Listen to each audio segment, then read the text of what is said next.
여의도맨션 구독자 여러분 안녕하십니까? 모처럼 좋은 책 하나가 출간되고 또 저도 만나보고 싶은 저자분이 한 분 계셔서 저희 스튜디오에 모셔봤습니다.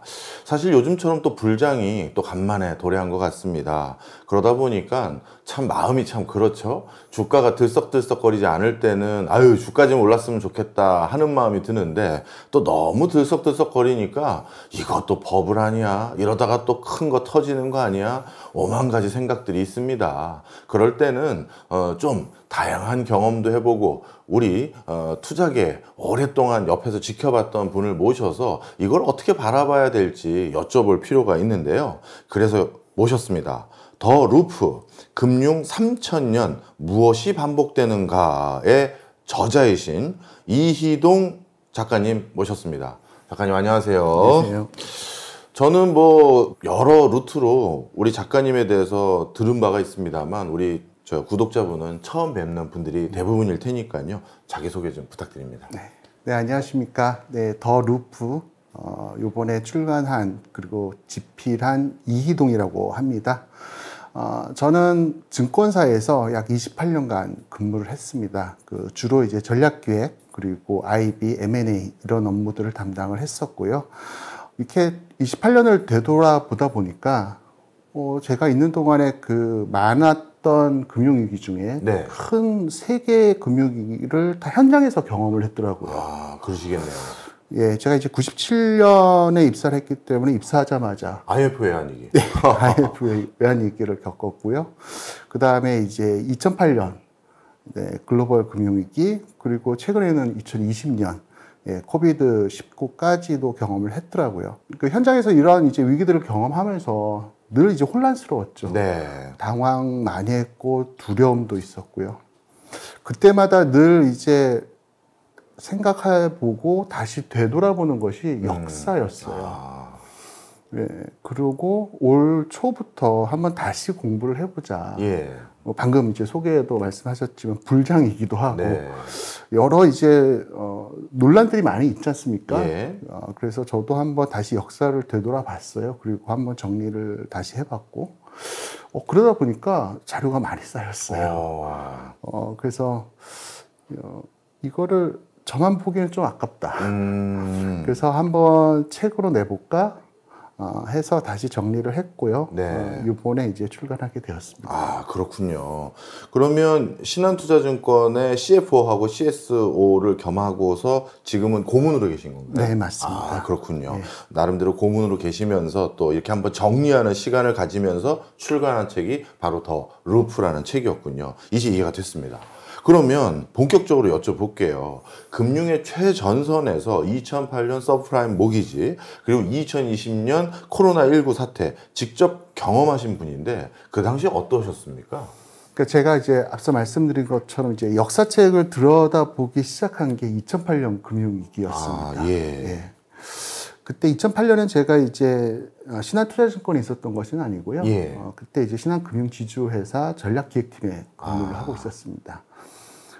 처음에 이제 지주사로 갈 때는 그때는 이제 위기가 그렇게 표면화되지는 않았죠. 예. 그러다가 이제 급작스럽게 이제 상황들이 변하더라고요. 예. 900원대에 있던 환율이 1,500원까지 순식간에 올라가고, 그리고 2,000선을 바라보고 이제 장밋빛 전망들이 있던 주식시장이 1,000선이 무너져 버리고. 네. 그리고 이제 지주회사 관점에서 보게 되면은 여러 이제 자회사들이 있으니까 네. 리스크 어떤 이제 이슈들이 계속 발생을 하는 거죠. 네. 그런 상황 속에서 굉장히 이제 당혹감을 떨칠 수가 없었고요. 아까 말씀드렸듯이 저 97년 IMF 위기를 겪었거든요. 예. 그때 이제 조상 제한서라는 정말로 이제 기라성 같은 대형 은행들도 무너졌죠. 저희도 이 위기를 잘 극복하지 못한다라고 하면은 누구도 장담 못하겠다 이런 이제 위기감이 좀 있었습니다. 네. 근데 이제 다행히 굉장히 빠르게 금융 조치들이 이루어지면서 예. 회복이 이루어졌어요. 예. 그리고 나서 저희 이제 지주 차원에서는 다시 한번 이제 금융 위기를 되돌아보고 리스크 관리 체계를 한번 업그레이드하는 이제 프로젝트를 시작을 했습니다. 예. 굉장히 이제 큰 관점에서 했었던 거죠. 네. 제가 이제 백그라운드가 리스크 관리가 아니다 보니까 이런 전문성을 좀 더 갖춰야지 제대로 또 이제 프로젝트를 수행하겠다 생각이 들어서 그때 이제 역사를 공부하기 시작했습니다. 그런데 더 놀라웠던 것은 그리고 부끄러웠어요, 솔직히. 왜요? 이런 2008년 금융위기 같은 위기가 예. 많이 있었어요. 아. 정말 많이 있더라고요. 예. 그리고 그 발생하는 패턴과 원인, 그 다음에 어떤 진행 경과, 그리고 이것들이 위기가 수습되는 과정도 굉장히 흡사한 것들이 많이 있었습니다. 잘 아시지 않습니까? 벤 버네키의 별명이 헬리콥터 벤. 예. 그리고 벤 버네키가 대공황을 연구한 저명한 학자죠. 학자죠. 예. 아마 2008년 그 당시에 제가 벤 버네키가 이러한 이제 대공황을 연구한 학자이고 예. 별명이 헬리콥터 벤이라고 했다라고 하면 그때 당시 이제 연준이 취했던 QE나 예. 타프나 이런 것들에 대해서 어느 정도 예측도 할 수 있지 않았을까. 예측을 하는 건 사실 어렵지언정 그때 당시에 제가 이제 가졌던 공포감은 없지 않았을까. 이런 반성을 했습니다. 그래서 그때부터 역사를 공부를 했고요. 예. 그리고 이제 일정 기간 지난 다음에 2020년 이제 코로나 위기가 왔죠. 네. 그때는 그래도 조금 덜 당황스럽습니다. 물론 이제 그때는 제가 이제 저희 이제 IB 사업부를 맡고 있었거든요. 예. 마찬가지로 막 유동성 경색이 일어나니까 ABCP 발행이 안 되고 네. 이걸 어떻게 소화를 할까? 굉장히 또 위기 상황이었습니다. 예.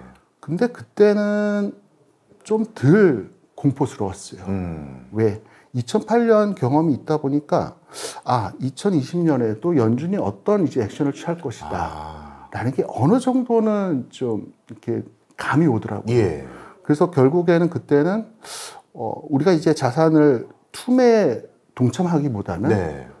버티는 것이 예. 이 양적 완화라는 또 금리 인하라는 예. 이 연준의 정책에 따라서 이것도 빠르게 회복이 되겠구나라는 생각을 좀 했죠. 예. 이런 위기들을 좀 거치면서 배웠던 것은 이성적인 것. 예. 그리고 역사를 되돌아보면서 다시 한번 현재를 갖다가 고찰하는 것. 이런 게 정말 중요하구나라는 걸 느꼈죠. 예.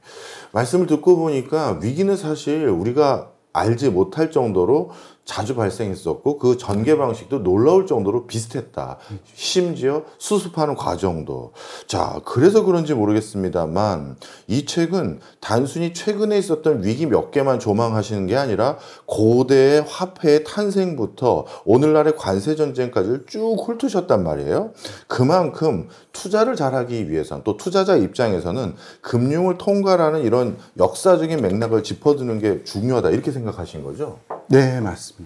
특히 이렇게 옛날 역사부터 쭉 짚어봤었을 땐 최근에 몇 가지 이슈들 말고 또 어떤 시사점을 발굴하실 수 있었을까요? 패턴이 앞서 말씀드린 것처럼 이제 반복된다라는 사실, 예. 그게 이제 있고요.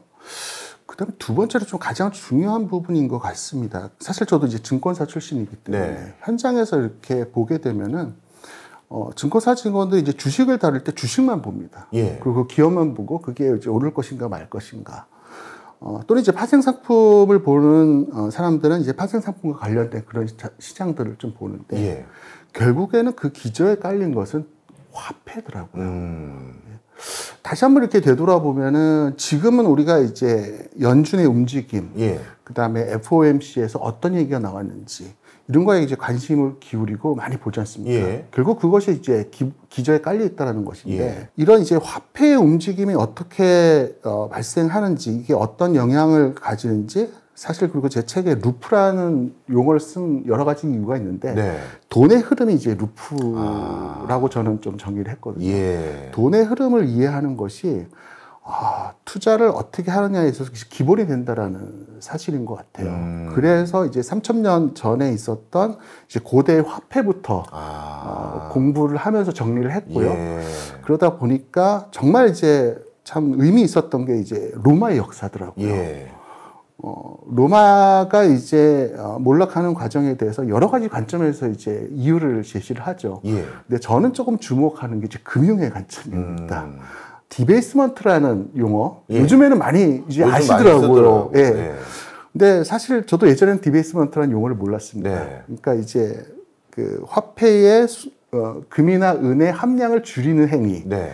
이것은 결국에는 신용의 팽창, 그리고 화폐 가치 하락. 네. 이거로 이어지는데 예. 그게 이제 결국에는 로마의 쇠락을 가속화시킨 거죠. 예.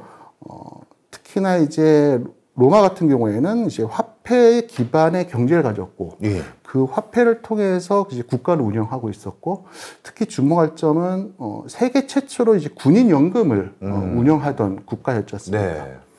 화폐의 가치가 떨어지니 군인들에게 줄 봉급의 가치가 떨어지고 예. 군인들의 충성도가 떨어지니 변방부터 방어가 막히고 이 서서히 이제 몰락해 예. 오는 과정. 결국에는 이런 이제 현재에 있어서의 투자의 관점도 바라봄에 있어서 이 화폐가 중요하지만 어떤 문명의 관점에서 네. 볼 때도 예. 화폐의 역사 그리고 화폐의 메커니즘은 참 중요하구나. 이것을 좀 느꼈어요. 네. 정리하자면 우리 작가님께서는 책 제목을 더 루프로 정했던 이유는 그 위기의 가장 근원적인 중심에 늘 화폐가 있었고 그래서 그 화폐의 흐름을 보니까 루프라고 표현하는 게 적합하다 해서 이렇게 정해 주신 거군요. 네. 그리고 한 가지 이유가 좀 더 있습니다. 예. 루프라고 한 게 책 제목을 사실 뭐 사이클, 서클 이런 고민도 했었습니다. 예. 근데 결국에는 이제 금융시장은 패턴이 이렇게 순환적인 고리를 가지면서 네. 여기에 구성하고 있는 변수들이 예. 상호 영향을 주면서 작용과 반작용을 통해서 자기 강화적으로 이제 루프를 그려 나간다는 거죠. 예. 마찬가지로 위기가 발생하면은 여기서 이제 정책적인 조치가 일어나고 조치를 통해서 다시 위기가 극복되는 이것도 하나의 루프라고 좀 봤습니다. 예. 이제 이해했습니다. 자, 그러면 조금 더 직접적으로 여쭤볼게요. 그 위기가 참 놀라울 정도로 비슷한 패턴을 띠고 반복된다고 말씀 주셨잖아요. 조금 정리해 주신다면 어떤 패턴으로 위기가 발생했고 그 위기는 어떻게 전개됐고 해결은 또 어떻게 했는지도 좀 설명해 주시면 좋을 것 같습니다. 여러 가지 이제 이론들이 좀 존재를 하죠. 네. 근데 이제 저는 가장 이제 많이 배웠고 참 독창적이지만 네. 좀 의미가 있다는 게 민스키 이론입니다. 민스키 이론. 네. 그래서 민스키의 불안정 가설이 네. 있죠. 그래서 금융시장은 사실 외부의 충격에 의해서도 어떤 이제 변화가 올 수 있지만 그런 것이 없다 하더라도 그 자체의 메커니즘을 가지고서도 위기와 회복을 반복한다는 사실이죠. 네. 민스키가 제시한 것은 최초에는 이제 금융시장이 해치 파이낸스에서 출발을 한다라고 하죠. 그래서 어떤 이제 빚을 내서 사업을 하더라도 결국에 그 이자를 내고 원금을 사업 수익에서 다 갚을 수 있는 단계. 네. 이게 이제 해치 파이낸스 단계. 네. 그러나 일정 시간이 지나게 되면은 이제 대출을 해주는 쪽도 그렇고, 그 다음에 차입을 일으키는 쪽도 그렇고, 이제 리스크에 대한 이제 어떤 정도가 약화되는 거죠. 네. 더 많은 수익을 내기 위해서 이제 차입을 더 일으켜서 결국에는 스페큘레이티브 금융 단계로 갔죠. 네. 투기적 금융 단계죠. 그때는 이제 이자는 갚을 수 있으나 원금을 갚기는 어려운 단계로 이제 진화를 하고 결국에는 맨 마지막에 가면 이제 폰지 단계로 발전한다고 이제 민스키가 얘기를 한 거죠. 폰지 단계에 가게 되면은 결국에는 이제 사업에서 오는 이익을 가지고 이자도 갚을 수 없고 원금도 갚을 수 없으니 결국에는 대출을 다시 차환해야 되는 그런 환경이 오게 되는 거고 그때는 이제 시스템적인 위기가 발생을 한다는 거죠. 그것을 이제 사후적으로 이제 다른 분들이 이제 민스키 모먼트라고 표현을 하시죠. 그렇게 하면서 이제 붕괴가 일어나고 그렇게 되면 이제 리스크에 대한 이제 그 강도가 다시 정상화를 하면서 해치 단계로 돌아간다라는 이렇게 이제 그림을 그리면서 이제 흘러간다라는 것이 이제 어떻게 보면은 반복되는 패턴이라고 할 수 있죠. 네. 아마 그런 반복되는 패턴들 속에서 우리 작가님 말씀을 지금 듣는 많은 독자분들은 이렇게 생각하실 것 같아요. 요즘 그렇다면 대세로 진화 발전 중에 있는 이 AI는 과연 어느 대목에 와 있는 것인가? 당연히 이걸 제일 궁금해 하실 것 같습니다. 뭐 일각에서는 뭐 우리 촬영일을 기준으로 불과 2, 3일 전만 해도 갑자기 주가가 막 곤두박질 쳐서 사이드카까지 발동될 정도로 지금 뭔가 불안감들도 많아 보이는 느낌입니다. 그렇다면 과거 역사 중 어느 시기와 지금이 가장 유사하다고 생각하시는지, 그리고 지금 우리는 어떤 시사점을 얻을 수 있을지 그것도 궁금합니다.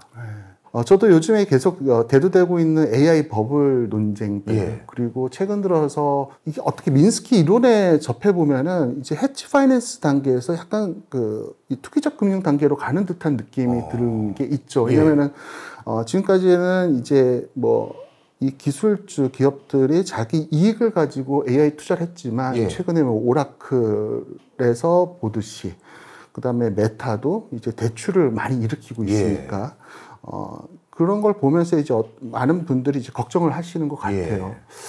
근데 제가 이제 역사를 이렇게 보게 되면은 이게 지금만 있었던 거는 아니라는 사실. 그리고 많은 분들이 이제 닷컴 버블을 얘기를 하시죠. 당연히 닷컴 버블도 이제 과거 역사에도 유사한 사례이긴 하지만 사실 아주 오래 전에 가게 되면은 1847년일 겁니다. 그때 이제 처음 이제 철도와 관련된 버블이 문제가 된 적이 있습니다. 영국에서요. 그때 이제 금융 이제 시장에 이제 폭락이 오고 많은 이제 손실이 발생했죠. 그 후에 철도 산업은 19세기 내내 신산업 신기술 논리에 맞춰서 이제 위기와 회복을 계속 반복을 했었습니다.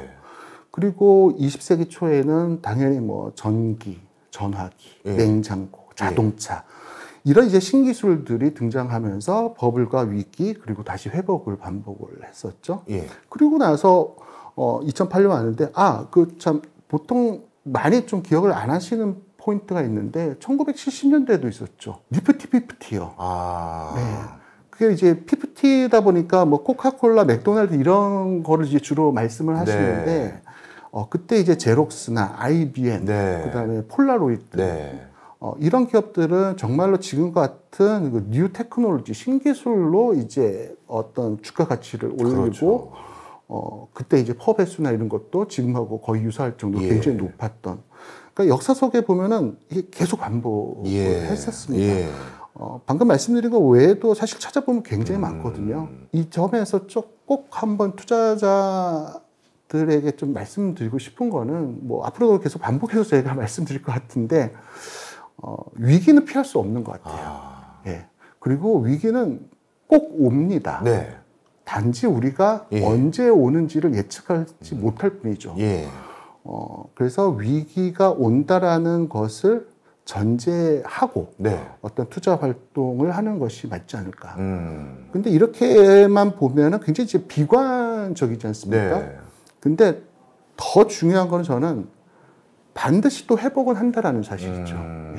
위기의 역사는 회복의 역사이기도 하다라는 것이 저의 정의입니다. 그렇군요. 이야, 이거 놀라운데요. 저는 처음에는 우리 저자님의 책을 읽고 위기를 막 말씀하시길래 제가 제 소견입니다. 이 업계에서 저도 제 주변에 제 친구들, 지인들이 이제 필드에서 전문 투자자로 또 전문가로서 금융인으로 활동하는 친구들 중에 요즘 보니까 뭐 제 사견입니다만 비관론자는 그 자리에 없는 경우가 많더라고요.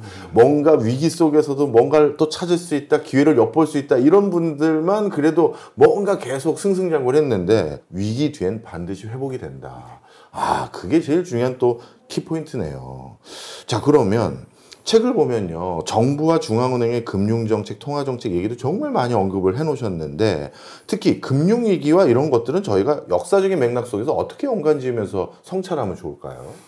앞서 말씀드렸듯이 요즘 들어서는 이제 연준에 대해서, 움직임에 대해서 굉장히 관심을 많이 가지고 있지만 예전에는 좀 많이 그 관심도가 높지 않았었죠. 근데 이게 연준이 어떻게 하느냐에 따라서 완전히 다른 시나리오가 펼쳐지는 것을 저는 좀 역사 속에서 발견을 했거든요. 그래서 최종 대부자라는 얘기가 있지 않습니까?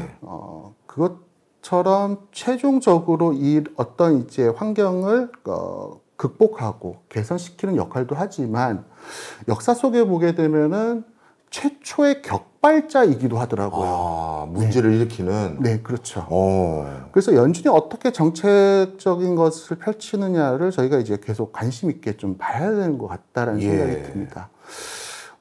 대공황 초기 시절에는 이제 후보 정부였죠. 네. 후보 정부 당시에는 연준의 어떤 역할이 거의 없었습니다. 예. 예, 그 적극적인 시장 개입이 없었죠. 그러다 보니까 이제 어떤 경제 위기가 계속 이제 지연되고 장기화되는 모습을 보입니다. 네. 근데 바로 이제 루즈벨트 다음 이제 정권이 들어서면서 그때 이제 지배하던 케인즈주의가 루즈벨트 정부의 금융 정책들을 이제 좌우하면서 네. 적극적으로 개입을 하죠. 예. 그러면서 이제 대공황을 이제 극복을 했는데 이런 이제 정책적인 실수가 그때 이제 대공황 때만 있었던 거는 아닌 것 같아요. 예. 뭐 교수님도 잘 아시겠지만 닷컴 버블 이전에 굉장히 이제 이 IT 혁명에 대해서 과신하고 연준이 네. 저금리를 계속 끌고 갔었던 문제. 예. 그런 것도 사실 이제 연준의 어떤 실수.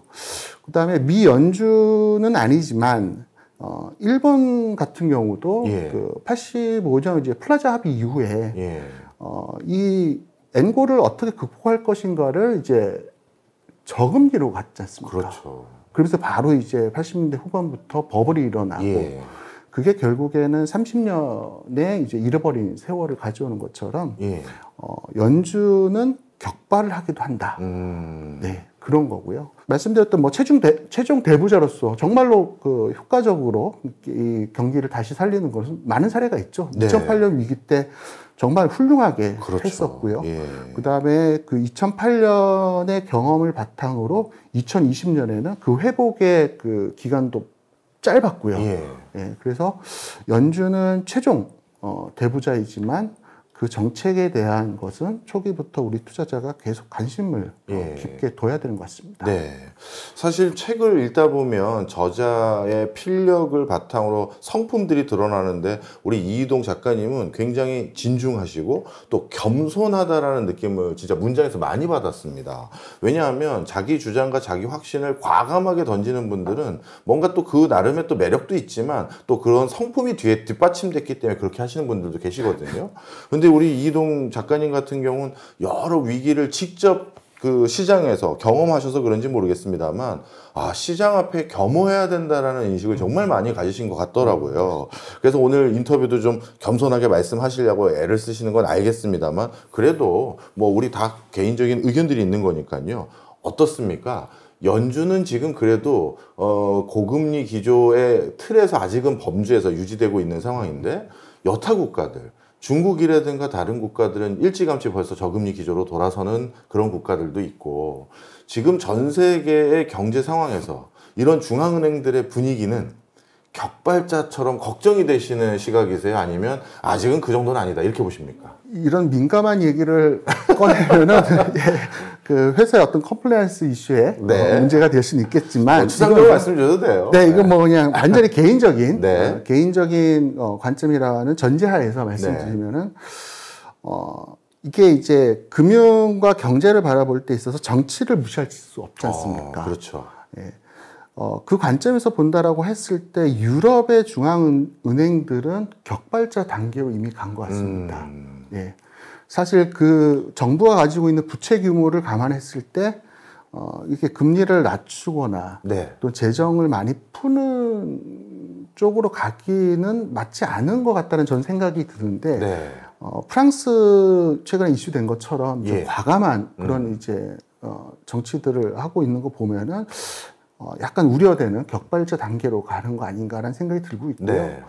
미 연준은 아직까지 저는 그렇게 걱정을 하고 있지 않습니다. 굉장히 그 잘 운영이 되고 있는데 내년 5월 이후는 어떻게 될 것인가가 사실 그것도 지금 걱정인 거죠.